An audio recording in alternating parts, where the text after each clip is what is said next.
and welcome to EZGlutenFree. Today I'll be showing our friends at favediets.com how to make these orange olive oil donut holes. Now I was trying to make a copycat version of Dunkin Donut's cake-like munchkins that we all love so much, but I wanted to do them a little healthier. Now we all know that fried donuts just taste better, so I thought about making a dough that was really low in fat and then frying the dough in heart-healthy olive oil. But the flavor of olive oil is quite an obstacle in the dessert realm, so I've borrowed the flavors of Italy's orange olive oil cake, since it's already a popular classic combination. And hence, the upscale orange olive oil donut hole was born. Okay, enough with the background story. To make this we're going to need 1 cup of gluten-free Bisquick. Now if you're not on a gluten-free diet, you can try substituting regular Bisquick, or 1 cup of flour, 1/2 teaspoon of baking powder, 1/8 of a teaspoon of baking soda, and 1/8 of a teaspoon of salt. We'll also need a 1/4 cup of sugar, 1/4 teaspoon of cinnamon, 1 egg, 1/4 cup of low-fat Greek yogurt, the zest of half an orange, and 1 tablespoon of the freshly squeezed juice. The other half of the orange zest, as well as the rest of the juice, will go into making the glaze, along with 2/3 of a cup of confectioner's sugar. You'll also need enough olive oil to fill your pot with about 1 inch of oil for frying the donuts. Now to make the donuts, first stir together the Bisquick, cinnamon, and sugar. In another small bowl, whisk together the egg, yogurt, the zest of half an orange, and 1 tablespoon of the juice. Now don't forget to zest the whole orange before you juice it.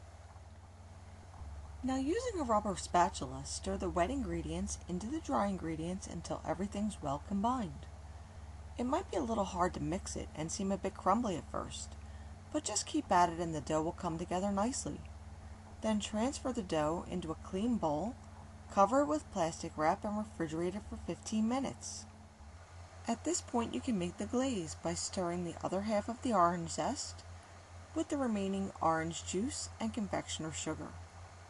If it looks too thin, add a little bit more sugar. If it looks too thick, you can always add a drop or 2 of water. When the mixture is smooth and a little thicker than syrup, just set it aside. When you're ready to form the donut holes, gently roll level tablespoonfuls like you would a meatball, and set them aside as you finish them on a plate. Continue rolling until all the donuts are formed. You want them all to be ready before you start the frying, since this step moves very quickly. When they're all formed, let them rest for about 10 minutes. When you're ready to fry the donuts, you'll want to keep the oil temperature just below 320 degrees. Olive oil has a lower smoke point than other oils. If you don't have a thermometer, you might just want to turn the heat lower than you'd normally use for frying. As you drop the donut holes into the oil, try to get pretty close to the surface to prevent splashing. I fried about 6 at a time. Let them fry for just under 2 minutes, or until they're golden brown. Then take them out with a slotted spoon or spider and drain them on paper towels. When they're all done, toss them in the glaze to get them coated and put them on wax paper to dry. I dipped my batch twice, and as they were drying, I continued to rotate them to get more of the dripping glaze back onto the donut holes. Once they're all dry, they're ready to serve. This recipe turned out to be an awesome success.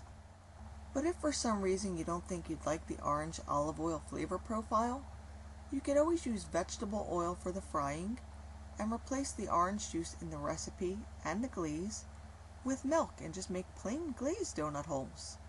But I think that this version just elevates the donut hole to new heights of deliciousness, so I hope you'll give them a try. And if you'd like to see this recipe in print, you could always visit my blog. And for more free, healthy recipes and tips for virtually any diet, visit my friends at favediets.com. See you again soon.